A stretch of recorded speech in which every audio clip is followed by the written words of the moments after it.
Her telden bir demet tecrübelerim kanalına hoş geldiniz. Balkonumdan sesleniyorum yine. Harika kaktüslerimi göstereceğim size. Kaktüs bakımıyla alakalı bugün konuşacağız. Evet, harika kaktüslerimiz var. Sukulentlerimiz var. Şöyle tek tek bir inceleyelim. Evet, şu sukulentimiz harika. Evet, şöyle bir modelimiz var. Çok güzel. Şu kaktüsümüze bakalım.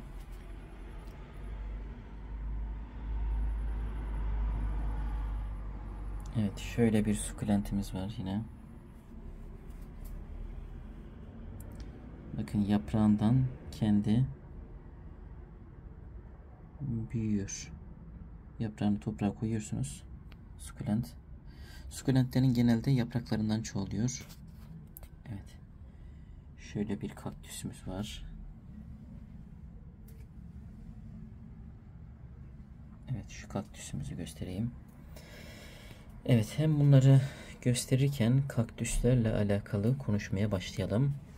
Şöyle gösterelim. Kaktüsler sıcak, güneşi çok seven bitkiler. Bunun için kaktüsleri koyacağınız yer doğrudan güneş ışığı alan yerlere koymanızı tavsiye ediyorum. Güneşi çok seviyor. Güneş ışıklarını çok seviyor. Evet, şöyle bir kaktüsümüz var. Güneş ışıklarını çok seviyor. Onun için doğrudan güneş alan bir yere koymamız gerekiyor. Evet. Toprağı geçirgen olmalı. Bakın, şöyle yakından göstereyim. Taş karışımı, böyle kalın toprak. Evet. Yani su üstten koyulduğunda alta gitmesi gerekiyor. Kaktüsler normalde uzun yaşayan bitkiler. Yani kolay kolay ölmezler normalde. Susuzluktan değil, fazla sulamaktan ölür kaktüsler genelde. Çok güzel çiçek açarlar. Bakın, şurada da bir kaktüsüm var. Onu da göstereyim. Böyle aşağı doğru sarkmaya başladı. Evet. Bunlar zamanı geldiğinde harika çiçekler açıyor. Henüz çiçek açmadı. Çiçeklerini de size göstereceğim inşallah. Evet. Toprağa geçirgen olacak. Güneş ışığını direkt alan yerde olacak. Bu önemli. Yazın dışarı çıkarmamız güzel olur. Güneşi tam alacak. Mesela bir balkona çıkartmamız güzel olur. Balkona çıkaralım. Güneşi tam istifade etsin. Sulamaya dikkat etmemiz gerekiyor. Kaktüs bakımında en önemli dikkat edilecek mesele sulama meselesi. Sulamada toprak tamamen kuruduktan sonra, özellikle baharla sonbaharın sonlarına kadar, Mart ayından ilkbaharın sonlarına doğru Kasım'a kadar sulamasını düzgün yapabiliriz. Ne zaman sulayacağız? Bakın, buraya ben şöyle uzun kürdanlar koydum. Bu kürdanları şöyle toprağa batırıyorum.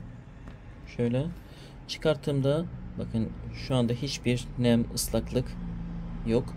O zaman suluyoruz. Sulaması tamamen toprağa ıslanacak şekilde suluyoruz. Altta su bırakmıyoruz. Kaktüs ihtiyacı olduğunda suyu seviyor ama suyun içerisinde yüzmeyi kesinlikle sevmiyor. Sulamasını böyle yani toprağı kurudukça haftada bir, özellikle yazın ve bahar mevsimlerinde yapabiliriz. Kışa doğru tamamen suyunu azaltacağız. Kışın hiç sulamayacağız. Biraz garip geldi size ama kaktüsler kışın dinlendirmeye bırakmak gerekiyor. Kışın Kasım gibi, en geç Kasım gibi sulamayı bitireceğiz. Mart ayına kadar hiç sulamayacağız. Evet. Kaktüsün en önemli püf noktası burada. Bakma püf noktası burada. Mart ayına doğru da yavaş yavaş sulamaya başlayacağız. Toprağını böyle yavaş yavaş sulamaya başlayacağız. Biraz zaman geçtikten sonra da normal toprağı kuruduktan sonra sulamaya devam edeceğiz. Kışın mutlaka içeri alalım. Soğuğa çok dayanıklı değiller. Soğuk rahatsız ediyor. Çürümesine, yanmasına sebep oluyor. Evet, bakımı çok basit. Bazen mesela sulamayı unuttuğunuzda ölmez ama çok aşırı suladığınızda kaktüsler hemen ölür. Yani çünkü kaktüs su topladığından dolayı içinde su hapsediyor bu. Çok uzun zaman susuz kalabilir ama aşırı su aldığında ise şu gövdeleri çürümeye başlıyor. Onun için aşırı sulamaktan kaçınalım. Dediğim gibi toprak tamamen kuruyacak. Geçirgen bir toprak olacak. Suladığımızda alttan çıkması lazım. Mümkünse altına su koyup çektirmek daha güzel oluyor ama üstten koyacaksak da gövdesine su değdirmemeye çalışaraktan şu bakın şöyle yanlara koyalım ve alttan süzülsün. Şu dış saksıda özellikle dış saksı kullanıyorsak sulama bittikten sonra dış saksıyı çıkaralım. İçindeki suyu boşaltalım. Evet. Kaktüslerle alakalı bahsedeceklerimiz bunlar. Evin ortamını, havasını güzel bir şekilde değiştiren bitkiler. Bunlarla alakalı sorularınız olursa yorumlarda yazabilirsiniz. Abone değilseniz abone olur, like atarsanız memnun olurum. Bir sonraki videoda görüşmek üzere. İyi günler. Evet, şurada da yılbaşı çiçeğim vardı. Şu anda yeni yapraklar çıkarıyor bakın. Evet, yazın harika çiçekler açmışlardır. Normalde sonbaharda açıyor. Evet, şu da kaktüs cinsinden bir bitkimiz. Bu da yeni dallar atıyor. Evet. Bir sonraki videoda görüşmek üzere. İyi günler.